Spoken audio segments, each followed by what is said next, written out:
I think it's important to talk a little bit about Gaza. So we know that there's this thing called the Gaza Strip.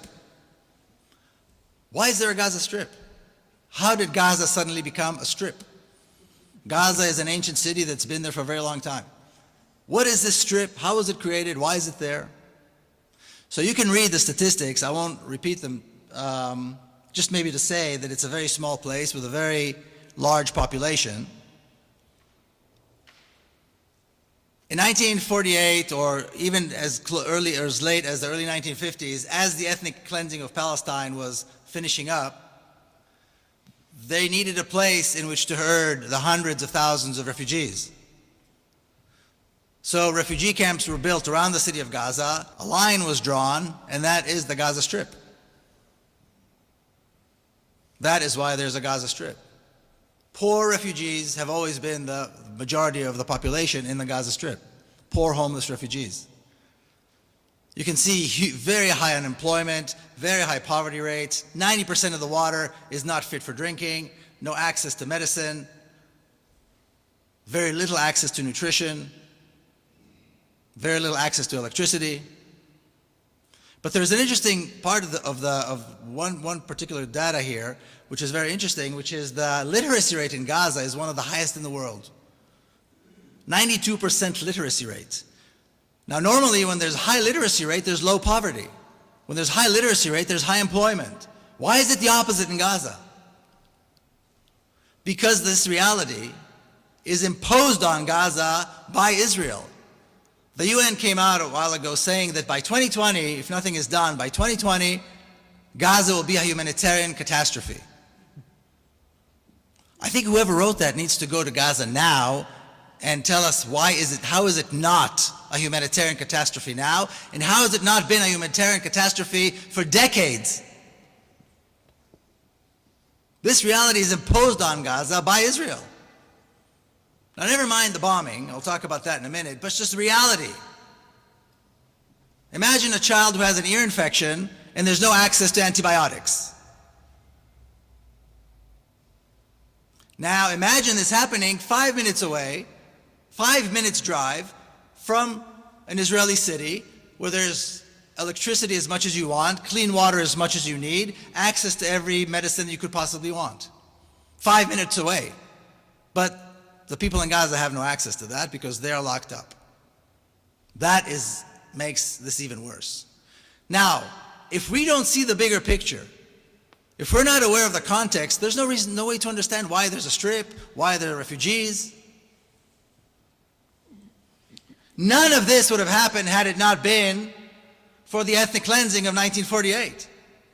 The reason there's a strip, the reason there are refugees, the reason there's poverty, the reason there's Hamas, the reason there are Qassam rockets is all related to the reality that was created by Israel in 1948. Now, we know that Israel attacks Gaza on a somewhat regular basis. What people often forget is that attacks on Gaza didn't begin in 2012 or 2008. Attacks on Gaza began as soon as this Gaza Strip was created.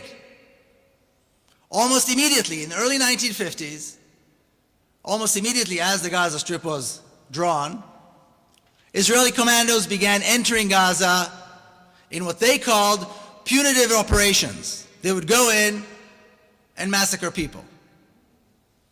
They called them punitive operations, and they were punishing them because there was a problem that they defined as infiltrators. Infiltrators trying to come in. Because after Israel kicked them out, Israel passed a law that made it illegal for them to return. So anybody that would come back, try to return, had to suffer. And by the way, in these pictures, this is that same commando unit returning from one of these glorious operations. And I don't know if you can recognize Ariel Sharon over here, the butcher. He was commander of that unit, the chubby guy. That's Ariel Sharon. So in those days, they would go in, kill dozens, perhaps kill hundreds, come out all heroic and excited.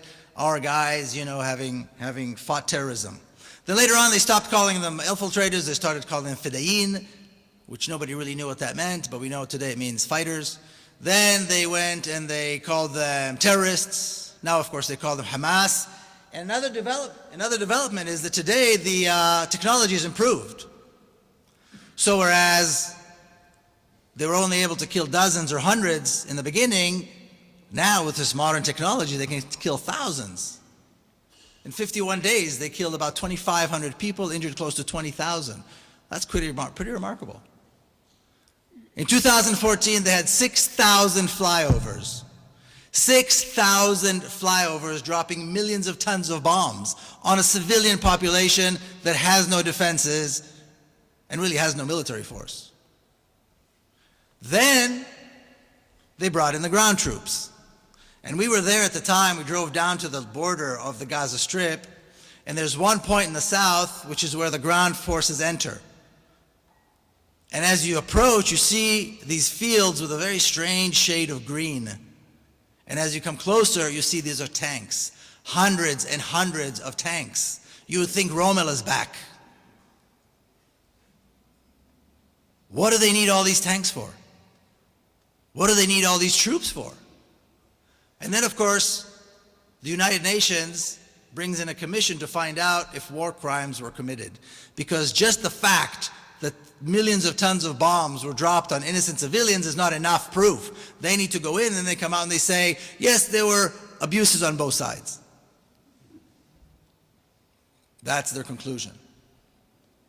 And of course, I'm going to spare you what the results in human catastrophe, but this is what it looks like. I took a couple of those pictures myself when I was in Gaza. And the one question that doesn't seem to be asked is why. As Israel is pounding Gaza and murdering innocent civilians in broad daylight in front of all of our eyes, as we go on about life normally, as even Israelis go about life completely normally, because we were there, life went on completely unhindered, nobody asks why. Everybody accepts this absurd idea, this absurd claim that Israel is acting in self-defense. Self-defense. There's never been a tank in Gaza. There's never been a warplane in Gaza. There's never been a military force in Gaza. Self-defense against what? What self-defense? But everybody accepts it. Every politician. In Europe, in the United States, every news broadcaster, every journalist, self-defense. As though Israel has some kind of a magic spell over everybody's brains and nobody's able to understand. There's no self-defense here because there's no threat on the other side. There's never been a threat to Israel from Gaza. Anybody who knows anything about this issue knows. Whether they admit it or not is something else. Whether they're being honest about it is something else. But knows for sure. There has never been a military threat, much less an existential threat to Israel from Gaza. It is complete nonsense to say otherwise. Yet everybody repeats, self-defense, because Israel says it's self-defense. So why? Why is it that for nearly 7 decades, the state of Israel is pounding Gaza, murdering civilians, and why is it getting away with it? Why is nobody saying anything? How do they get away with this?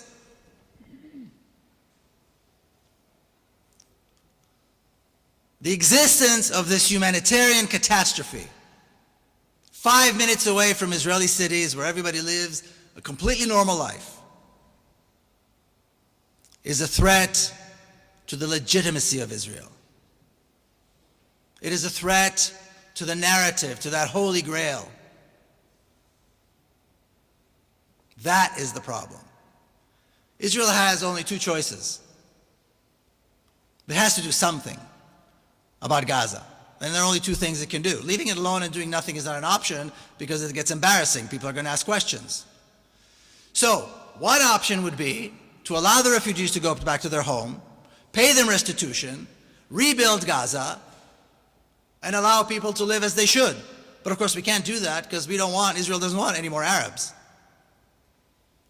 The only other option is to murder them and say it's their fault because they're terrorists. And it seems to work. For almost 7 decades, this magic trick of murdering innocent civilians, calling it self-defense and saying that they're terrorists seems to work, and they continue and they do it very well. And year after year, decade after decade, the casualty count grows, the technology improves, and the world becomes more silent, even as we sit here today. And the tens of thousands of injured have no access to the excellent hospitals that are sometimes 10-minute drive away inside Israel. That is the problem. It is the legitimacy of the state of Israel that is at question here, that's at stake here. Because this shows that there is no legitimacy.